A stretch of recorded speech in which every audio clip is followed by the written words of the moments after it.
காவிரி விவகாரத்தில் அரசியல் செய்யும் எண்ணம் அரசுக்கு இல்லை என சட்டமன்றத்தில் முதல்வர் விஜய் திட்டவட்டம். மேகதாது அணைக்கு எதிராக அனைத்து கட்சிகளும் ஒன்றாக இணைந்த தீர்மானம் நிறைவேற்றப்பட்டதாகவும் விளக்கம். சில விவரங்களை கேட்டிருக்கிறாங்க. காவிரி நமக்கு உயிர் ஆதாரம், நம்மளோட உணர்வு ரீதியான ஒன்று.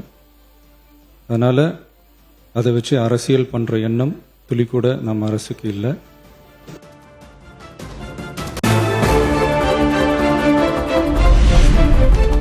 விவசாயிகளுக்கு குறுவை சாகுபடிக்கு நிவாரணம் வழங்கப்பட்டு விட்டதாக கூறிய முதல்வர் விஜய், அரசியலே நாங்கள்தான் என சொல்வோருக்கு பேப்பர் படித்தால் தெரிந்திருக்கும் எனவும் சாடல். குறுவை சாகுபடிக்கு அந்த நிவாரண தொகுப்பு பற்றி எதிர்கட்சியிலிருந்து கேட்டிருந்தாங்க. அந்த குறுவை சாகுபடிக்கு அந்த நிவாரணம் ஏற்கனவே கொடுத்தாச்சு, வழங்கியாச்சு. அரசியலே நாங்கள் தான் அப்படின்னு சொல்லிக்கிறவங்களுக்கு இது எப்படி தெரியாமல் போச்சுன்னு எனக்கு தெரியல. முன்ன பின்ன பேப்பர் படிச்சிருந்தா நாட்டில் என்ன நடக்குதுன்னு தெரிஞ்சிருக்கும்.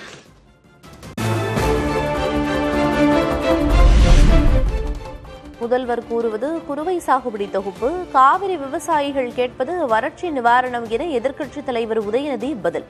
பேப்பர் படித்தால் மட்டும் போதாது, அனைத்து கட்சி கூட்டத்தை கூட்டினால்தான் தெரியும் எனவும் பதிலடி. நீங்க கொடுத்தது 134 கோடி கொடுத்தீங்க, அது அனைத்து அரசுலயும் கொடுக்கறக்கூடிய ஸ்பெஷல் பேக்கேஜ் தான். இப்ப வறட்சி நிவாரண நிதி அவங்க கேட்கறாங்க. இது ரெண்டுத்துக்கும் வித்தியாசம் தெரிஞ்சுக்க வேண்டும். இது வெறும் டெய்லி காலைல பேப்பர் படிச்சா மட்டும் பத்தாது. அங்க அனைத்து கட்சி கூட்டத்தை கூட்டி அனைத்து விவசாயிகளோடையும் போய் கலந்து பேசி அவங்களுடைய கோரிக்கைகள் என்னன்னு நீங்க தயவு செய்து கேட்டுக்கொள்ள வேண்டும்.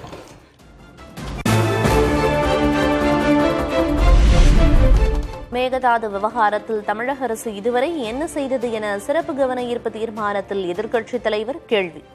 முழு பயிர்க்கடன் தள்ளுபடி வாக்குறுதி குறித்தும் கேள்வி எழுப்பிய உதயநிதி ஸ்டாலின். மேகதாது அணை கற்ற கர்நாடக அரசை தடுக்க இந்த அரசு என்ன நடவடிக்கை எடுத்திருக்கிறது என்று இந்த அவைக்கு நீங்கள் தெரிவிக்க வேண்டும். முழு பயிர்க்கடன் தள்ளுபடின்னு நீங்க தேர்தலின் போது வாக்குறுதி கொடுத்துவிட்டு இன்றைக்கு ஆட்சிக்கு வந்துவிட்டு அரைகுறை தள்ளுபடி மட்டும் செய்வது ஏன்?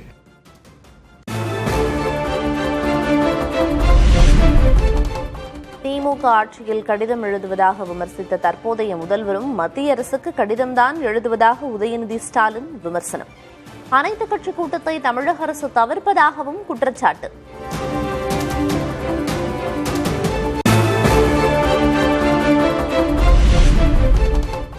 பகை நாடுகளே பிரச்சனைகளை பேசி தீர்க்கின்றன, பக்கத்து மாநிலத்துடன் பேசி பார்க்கலாம் என நினைத்தேன். காவிரி விவகாரத்தில் கர்நாடகா செல்ல முயன்றது குறித்து சட்டமன்றத்தில் முதல்வர் விஜய் விளக்கம். நாம போக நினைச்சதுக்கு காரணம், ஒருவேளை இந்த பிரச்சனை தீர்க்கிறதுக்கான ஒரு பாசிட்டிவ் சைன் கிடைச்சா நல்லா இருக்குமேன்னு ஒரு எண்ணத்துல தான். இன்னைய காலத்துல பகை நாடுகளை பேசி தீர்க்க பாக்குறாங்க, பக்கத்து மாநிலத்தோட பேசி பார்த்தா என்னன்னு நினைச்சேன்.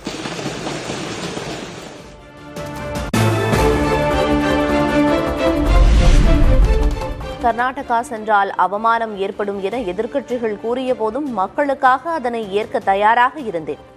மேகதாது அணை விவகாரத்தில் தமிழகத்தின் உரிமையை அரசு விட்டுக் கொடுக்காது எனவும் முதல்வர் விஜய் உறுதி. நாம பெங்களூர் போக நினைச்சதை பத்தி பல ஒப்பீனியன்ஸ் வந்துச்சு. ஒருவேளை இந்த பிரச்சனை தீர்க்கிறதுக்கான ஒரு பாசிட்டிவ் சைன் கிடைச்சா நல்லா இருக்குமேன்னு ஒரு எண்ணத்துல தான். அதனாலதான் அப்படி ஒரு அட்டெம்ப்ட் எடுக்க நான் ட்ரை பண்ணோம். ஒருவேளை அந்த அட்டெம்ப்ட்ல ஒரு அவமானம் நேர்ந்தா என்ன செய்யன்னு சில பேர் கேட்டாங்க. அப்படி நடந்தா தமிழ்நாட்டு மக்களுக்காக அதையும் தாங்க தயாரா தான் இருக்கேன்.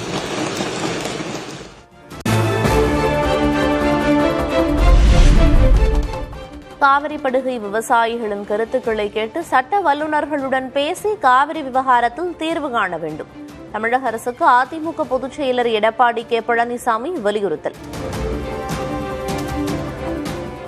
காவிரி பிரச்சனை வருகின்ற பொழுது அதை ஒரு சுமூகமாக தீர்க்க வேண்டும் என்ற அடிப்படையில் விவசாயிகளுடைய பிரதிநிதிகளுடைய டெல்டா மாவட்ட விவசாயிகளுடைய பிரதிநிதிகளையும் அழைத்து அவருடைய கருத்துக்களையும் கேட்டு இந்த கருத்துக்களை எல்லாம் சட்ட வல்லுநர்கள் கலந்து ஆலோசித்து பிறகு அதற்கு ஒரு அரசு ஒரு தீர்வு காண வேண்டும். இதுதான் கடந்த காலத்திலே இருந்த வரலாறு.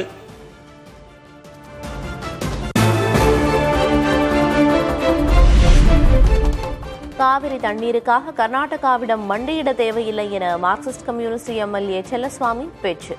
முதல்வருக்கு அவமானம் ஏற்பட்டால் அது தமிழ்நாட்டுக்கான அவமானம் என்றும் கருத்து.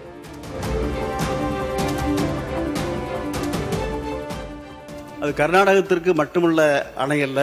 எனவே தமிழகத்துடைய முதலமைச்சர் அங்கே சென்று அவர்களோடு மண்டியிட வேண்டிய தேவை எக்காரணம் கொண்டும் இல்லை. அப்படி ஒரு நிலை ஏற்பட்டால் அது அவமானத்தை நான் தாங்குவதற்கு தயார் என்று சொன்னார். அது சரியில்லை. அவருக்கு ஒரு அவமானம் ஏற்பட்டால் நாம் அனைவருக்கும், தமிழக அத்தனை மக்களுக்கும் ஏற்படுகின்ற அவமானமாக நாம் கருத வேண்டும்.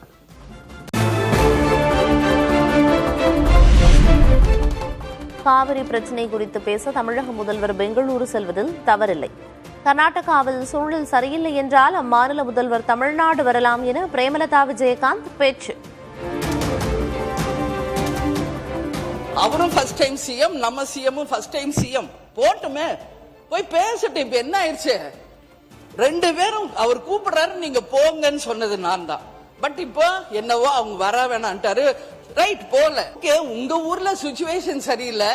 எங்க தமிழ்நாட்டுல மக்கள் வந்தாரை வாழ வைக்கும் தமிழ்நாடு. எங்களுடைய நாட்டுக்கு நீங்க வாங்க, கர்நாடகா முதலமைச்சர் அவர்களே, வாங்க பேசுங்க, தீர்வு காணுங்க.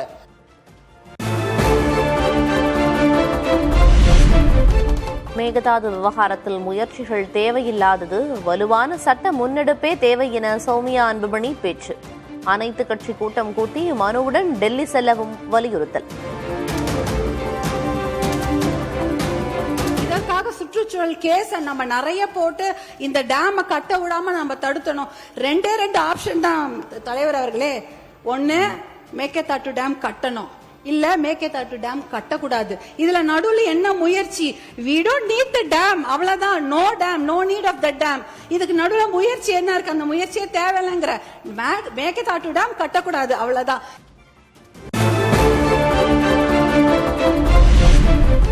காவிரி விவகாரத்தில் தமிழ்நாட்டின் உரிமையில் அரசு எந்தவிதமான சமரசமும் செய்யாது என அமைச்சர் ஆனந்த் உறுதி.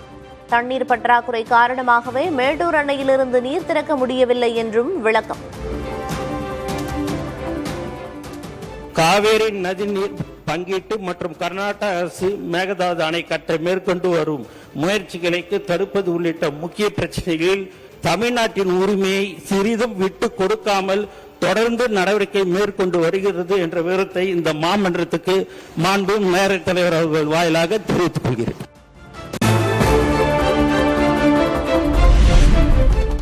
காவிரி விவகாரத்தில் அனைத்து கட்சிகளும் இணைந்து ஒருமித்த குரலாகவே தீர்மானம் நிறைவேற்றியதாக அமைச்சர் நிர்மல்குமார் விளக்கம். தொகுதி மறுசீரமைப்பு தொடர்பான எம்பிக்கள் கூட்டத்தில் எத்தனை பேர் பங்கேற்பர் என்று தெரிவிக்க உதயநிதிக்கு வலியுறுத்தல். அனைத்து எம்பிக்கள் கூட்டத்தை முதலமைச்சர் கூட்டியிருக்கிறார். அனைத்து எம்பிக்கள் பிரச்சனை குறித்து நாளை டீலிமிட்டேஷன் சார்பாக, தமிழக உரிமைக்காக முக்கியமான பிரச்சனை சார்பாக நாளை முதலமைச்சர் அனைத்து எம்பிக்கள் கூட்டத்தை கூட்டியிருக்கிறார். அதற்கு திமுக எம்பிக்கள் கலந்து கொள்வார்கள் என்பதை எதிர்க்கட்சியை தெரிவிக்குமாறு கேட்டுள்ளார். காவிரிக்காக அனைத்து கட்சி கூட்டம் பற்றி பேசும்போது தொகுதி மறுசீரமைப்பு தொடர்பான கூட்டத்துக்கு எத்தனை பேர் வருவார்கள் என கேட்பதா? அமைச்சர் நிர்மல்குமாருக்கு எதிர்க்கட்சித் தலைவர் உதயநிதி ஸ்டாலின் கேள்வி. என்ன ஒத்திவைப்பு தீர்மானம் கொடுத்தனோ அதை பத்தி மட்டும் பேசினேன். ஏன் தண்ணி வரல, எப்ப தண்ணி வரணும்னு கேட்கிறேன். அனைத்து கட்சி கூட்டத்தை எப்ப கூட்டுவேன்னு கேட்கிறேன். பயிர்க்கடன் தள்ளுபடி எப்ப பண்ணுவீங்கன்னு கேட்கிறேன். அதுக்கு சம்பந்தமே இல்லாம நம்முடைய அமைச்சர் அவர்கள் வேற ஏதோ திசை திருப்ப பார்க்கிறாரு.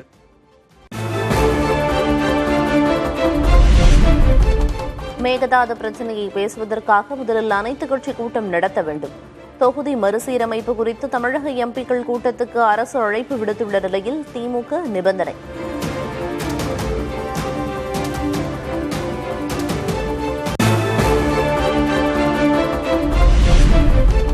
தொகுதி மறுசீரமைப்பு விவகாரத்தில் திமுகவுக்கு அறிவுரை சொல்ல எந்த கட்சிக்கும் தகுதியில்லை என துரைமுருகன் காட்டம். தமிழகத்தின் நலன், மாநிலத்தின் பிரதிநிதித்துவம் பாதிக்காத வகையில் மறுவரையறை என்ற நிலைப்பாட்டில் உறுதியாக இருப்பதாகவும் பதிவு.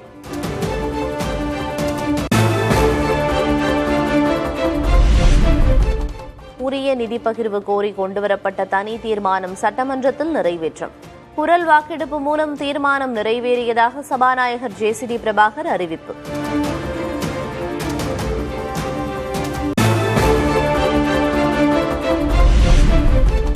முதல்வர் விஜய் பற்றிய மார்க்கண்டேயனின் பேச்சு குறித்து சபாநாயகரிடம் அமைச்சர் ஆதவர்ஜுனா புகார். அவை மாண்பை குலைக்கும் வகையில் பேசியிருப்பதால் நடவடிக்கை எடுக்க வேண்டும் என கோரிக்கை.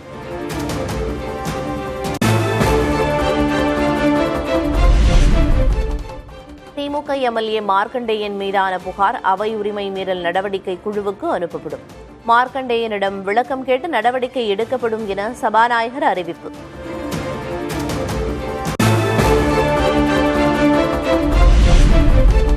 முதல்வரின் எலும்பை உடைப்பேன் என்ற பேச்சை ஏற்றுக்கொள்ள முடியாது என சபாநாயகர் ஜேசிடி பிரபாகர் கருத்து.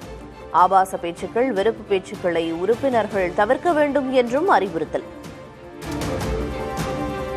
உனக்கு எலும்பு இருக்காது என்று ஒருத்தர் சொன்னால் அது நியாயம்தானா என்று யோசிங்க. ஆபாசமான பேச்சும், ஆபத்தை விளைவிக்கிற பேச்சும், வன்முறையை தூண்டுகிற பேச்சுக்களாலே நாம் என்ன சாதிச்சு விட முடியும்?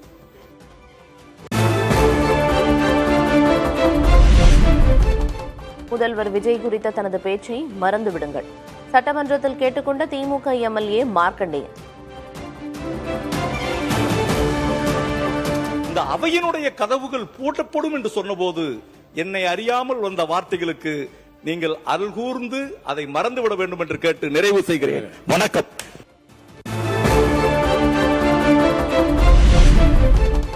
ஆறு முறை முதல்வராக இருந்த கருணாநிதியை சட்டமன்றத்தில் நினைவு கூர்ந்திருக்க வேண்டும். கருணாநிதியின் நினைவு நாளையொட்டி சட்டமன்றத்தில் பிரேமலதா விஜயகாந்த் ஆதங்கம். இந்தியாவின் பழமை மிக்க தலைவர், இந்த அவையில் 6 முறை முதலமைச்சராக அமர்ந்த கலைஞர் ஐயாவினுடைய நினைவு நாள்.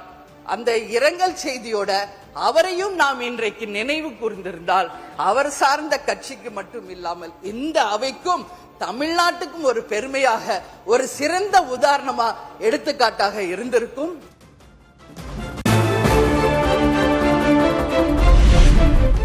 முன்னாள் முதல்வர் கருணாநிதியின் 8ஆம் ஆண்டு நினைவு நாள். சென்னை மெரினா கடற்கரையில் உள்ள நினைவிடம் வரை மு.க. ஸ்டாலின் தலைமையில் அமைதி பேரணி சென்ற திமுகவினர்.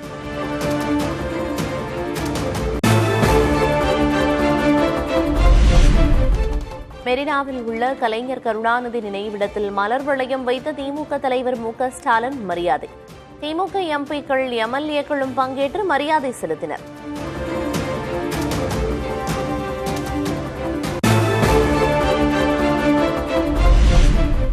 டெல்லியில் உள்ள அண்ணா கலைஞர் அறிவாலயத்தில் திமுக எம்பிக்கள் மரியாதை. லட்சிய பயணத்தில் கலைஞர் கருணாநிதியின் வழியில் திமுகவினர் தொடர்ந்து பயணிப்பர் என திருச்சி சிவா உறுதி. காலத்தால் அழிக்க முடியாத வாழ்க்கை அவருடைய வாழ்க்கை. இப்படி ஒரு தலைவன் இனி பிறக்க முடியுமா என்ற ஏக்கம் எல்லோருக்கும் ஏற்பட்டது.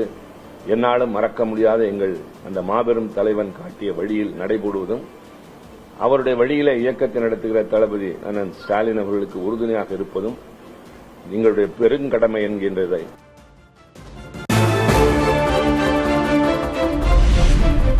சென்னை கலைவாணர் அரங்கில் தேசிய கைத்தறி நாள் விழாவில் முதல்வர் விஜய் பங்கேற்பு. வெற்றித்தறி விற்பனையகத்தையும் தொடங்கி வைத்தார்.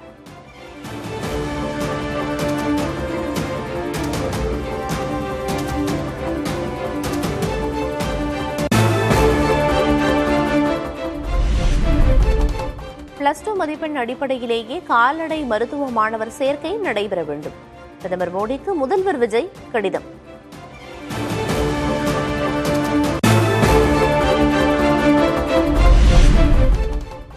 விவசாய சங்க பிரதிநிதிகளோடு ஆலோசனை நடத்திய அமைச்சர்கள். காவிரி விவகாரம், குறுவை சாகுபடி குறித்து ஆலோசனை.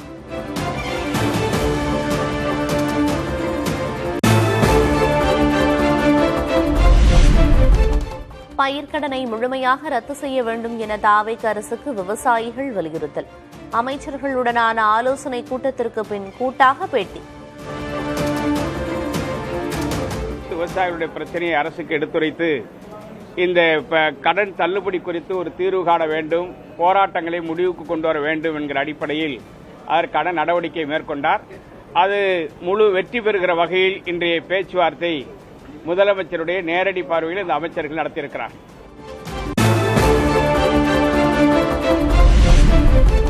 சர்ச்சைக்குரிய வகையில் பேசிய வழக்கில் முன்னாள் அமைச்சர் பொன்முடிக்கு எதிராக பிறப்பிக்கப்பட்ட பிடிவாரண்ட் ரத்து. ஆஜரான நிலையில் பிடிவாரண்ட் உத்தரவை திரும்பப் பெற்ற சென்னை ஜார்ஜ் டவுன் நீதிமன்றம்.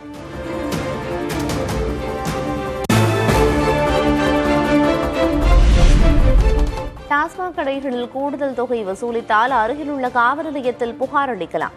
கூட்டம் அதிகமுள்ள கடைகளில் பாதுகாப்புக்கு காவலர்களை நியமிக்கவும் உள்துறைக்கு சென்னை உயர்நீதிமன்றம் ஆணை.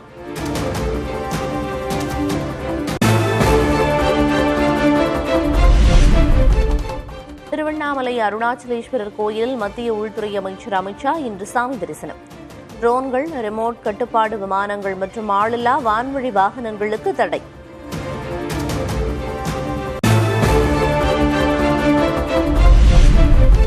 முதல்வர் விஜய் தலைமையில் இன்று நடைபெறுகிறது தமிழக எம்பிக்கள் கூட்டம். தொகுதி மறுவரையறை விவகாரம் குறித்து ஆலோசிக்க கூட இருக்கும் நாடாளுமன்ற உறுப்பினர்கள்.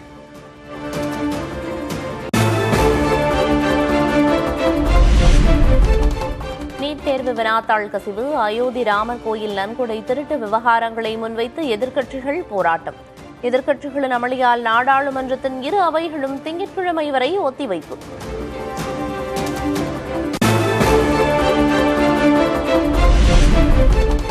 நாடாளுமன்ற வளாகத்தில் கொட்டும் மழையிலும் போராட்டம் நடத்திய எதிர்க்கட்சி எம்பிக்கள். ஜந்தர் மந்தரில் போராடிய மாணவர்கள் மீது நடத்தப்பட்ட தாக்குதலுக்கு உள்துறை அமைச்சர் அமித்ஷா பொறுப்பேற்க வலியுறுத்தி முழக்கம்.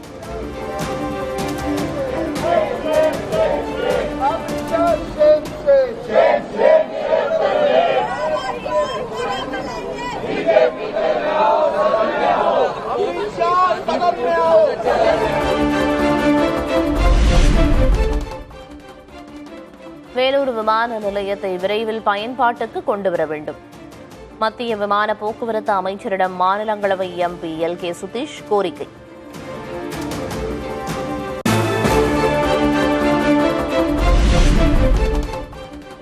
புதிய NDA எம்பிக்களுக்கு விருந்தளித்த பிரதமர் மோடி. டெல்லியில் முடங்காமல் சொந்த மாநிலங்களில் கவனம் செலுத்த எம்பிக்களுக்கு அறிவுரை.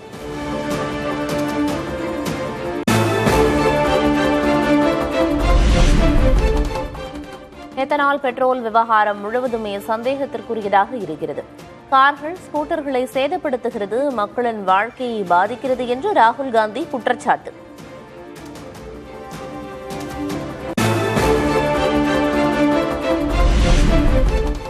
நாடாளுமன்றத்தில் எந்த அமைச்சர் பதிலளிக்க வேண்டும் என்பதை எதிர்க்கட்சிகள் தீர்மானிக்க முடியாது. நீட் போராட்ட விவகாரத்தில் அமித்ஷா பதில் தர வேண்டும் என எதிர்க்கட்சியினர் கோரி வரும் நிலையில் மத்திய அமைச்சர் கிரண் ரிஜிஜு திட்டவட்டம்.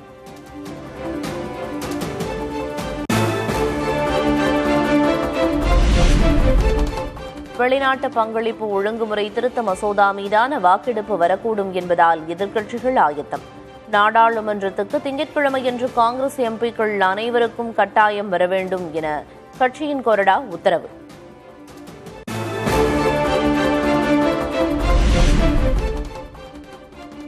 பிரதமர் நரேந்திர மோடியுடன் சிரோமணி அகாலி தளம் தலைவர் சுக்பீர் சிங் பாதல் திடீர் சந்திப்பு. அடுத்த ஆண்டு பஞ்சாபில் சட்டமன்ற தேர்தல் நடைபெறவுள்ள நிலையில் பாஜக அகாலி தளம் கூட்டணி மீண்டும் ஏற்படக்கூடும் என தகவல்.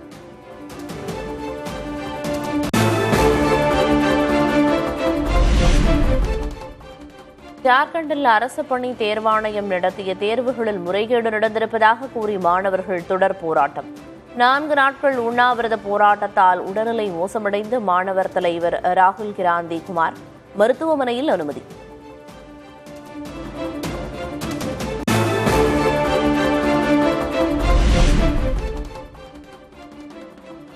தேர்வு ரத்து உள்ளிட்ட கோரிக்கைகள் நிறைவேற்றப்படும் வரை போராட்டம் தொடரும். கோரிக்கை நிறைவேறாத பட்சத்தில் 10ஆம் தேதி ஜார்க்கண்ட் சட்டமன்றத்தை நோக்கி பேரணி நடத்துவோம் என்றும் போராட்டக்காரர்கள் அறிவிப்பு.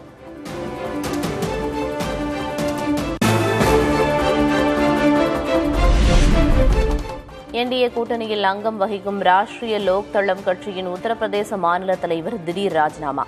பாஜக அரசு பிளவுபடுத்தும் அரசியலை செய்து வருவதாக கடுமையாக விமர்சித்து கட்சியிலிருந்தும் விலகல்.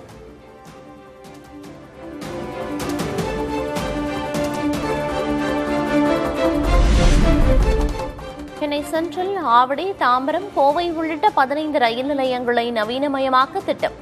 அரசு மற்றும் தனியார் பங்களிப்பு முறையில் பணிகள் மேற்கொள்ளப்பட உள்ளதாக ரயில்வே அமைச்சகம் அறிவிப்பு. பழனி கோயில் நிலமோசடி வழக்கில் கைதான வழக்கறிஞர் அன்வர்தீன் சிறையில் உயிரிழப்பு. சர்க்கரை நோய், பக்கவாதம் தொடர்பான பாதிப்புகள் இருந்ததாக கூறப்படும் நிலையில் சிகிச்சை பலனின்றி மரணமடைந்ததாக தகவல்.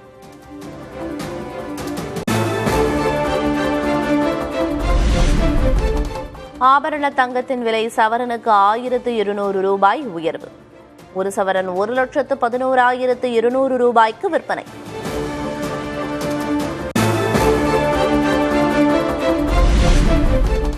மேட்டூர் அணைக்கான நீர்வரத்து 18,875 கன அடியாக குறைந்தது.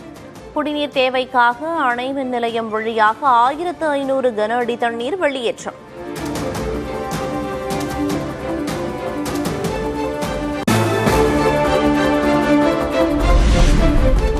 போதிய மழையில்லாததால் பெரும்பாலான மாவட்டங்களில் வேகமாக சரியும் நிலத்தடி நீர்மட்டம். அதிகபட்சமாக கோவையில் 12.68 மீட்டர் ஆழத்துக்கு குறைந்த நீர்மட்டம்.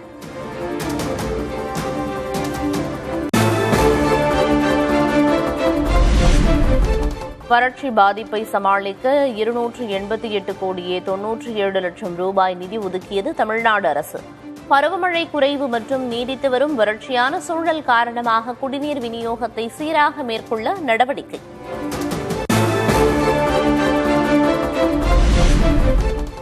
மேற்கு தொடர்ச்சி மலையோர மாவட்டங்களில் இன்று மழை பெய்யும். இடி மின்னலுடன் பலத்த காற்றும் வீசும் என வானிலை ஆய்வு மையம் கணிப்பு.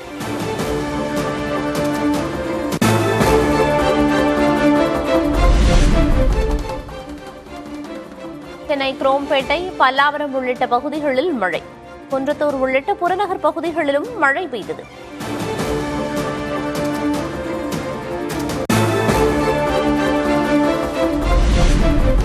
கொச்சி சேலம் தேசிய நெடுஞ்சாலையில் அமைந்துள்ள இரட்டை சுரங்கப்பாதையில் மேல் பகுதியில் நிலச்சரிவு. சுரங்கப்பாதை அமைப்புக்கும் போக்குவரத்துக்கும் உடனடி ஆபத்தும் இல்லை என தகவல்.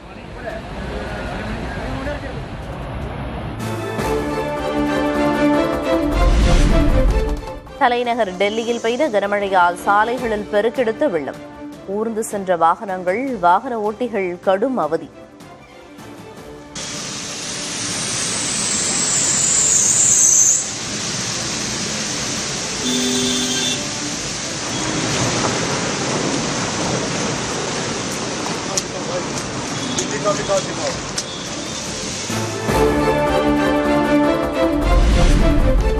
ஹரியானா மாநிலம் குருகிராமில் கனமழை. டெல்லி ஜெய்ப்பூர் சாலையில் கடும் போக்குவரத்து நெரிசல்.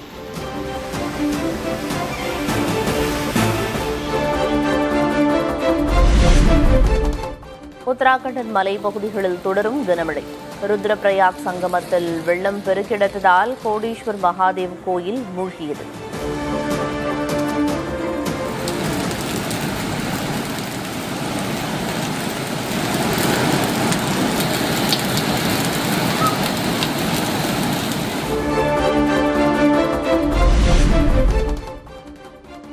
யுபிஐ பண பரிவர்த்தனைகளில் சிறு தொகைகளுக்கு கட்டணம் எதுவும் வசூலிக்கப்படாது. பெரிய வணிக நிறுவனங்களின் அதிக மதிப்புடைய பரிவர்த்தனைகளுக்கு மட்டும் கட்டணம் வசூலிக்க திட்டம் என தகவல்.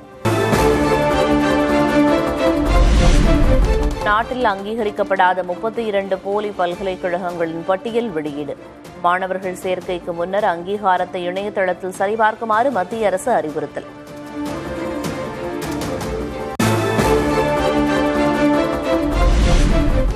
குஜராத் மாநிலம் மோர்பி மாவட்டத்தில் விவசாய கிணற்றில் 5 நாட்களாக நீர் தழும்பி வழிவதால் பொதுமக்கள் அச்சம்.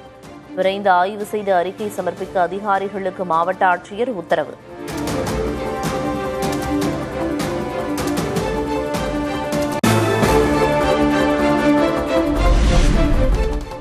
பிலிப்பைன்ஸில் நிலநடுக்கம், கட்டடங்களை விட்டு வெளியேற்றப்பட்ட மக்கள். தலைநகர் மணிலாவிலும் நில அதிர்வு உணரப்பட்டதால் பீதி.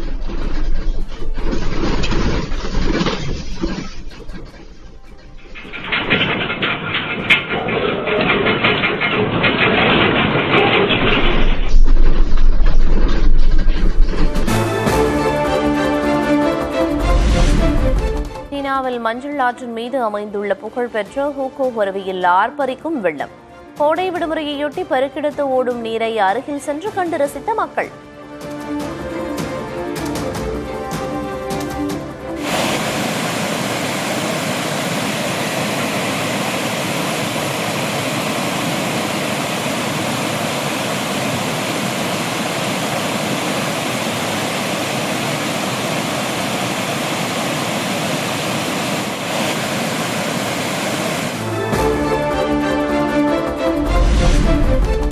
உலகின் டாப் 10 பணக்காரர்களின் பட்டியலை வெளியிட்டது ஃபோர்ப்ஸ் நிறுவனம்.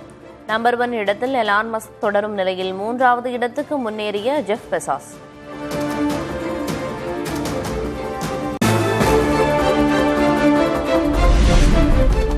உலகளவில் ஜென்சி தலைமுறையினர் வசிக்க ஏதுவான நகரங்களின் பட்டியலில் ஜப்பான் தலைநகர் டோக்கியோ முதலிடம். பாதுகாப்பான பொது போக்குவரத்து, நடைபயிற்சிக்கான சூழல் மற்றும் துடிப்பான இரவு வாழ்க்கை போன்ற அம்சங்களின் அடிப்படையில் நகரங்கள் தேர்வு.